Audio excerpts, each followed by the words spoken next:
Ice, kaya mo bang magmakaawa para sa pag-ibig? Oo, kayang-kaya naman.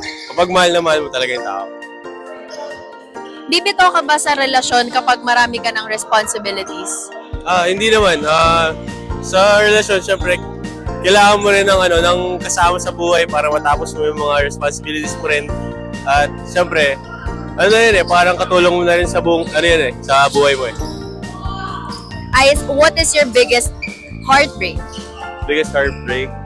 Siguro, nung nilet go ko yung taong na-realize ko na mahal ko pala talaga at kailangan ko siyang makasama.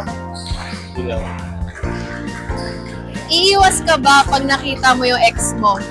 O hindi, I still wanna be friends with my ex and friends lang naman. If wala talaga, then huwag nang ipilit. Dapat ba alam mo lahat ng about sa jowa mo?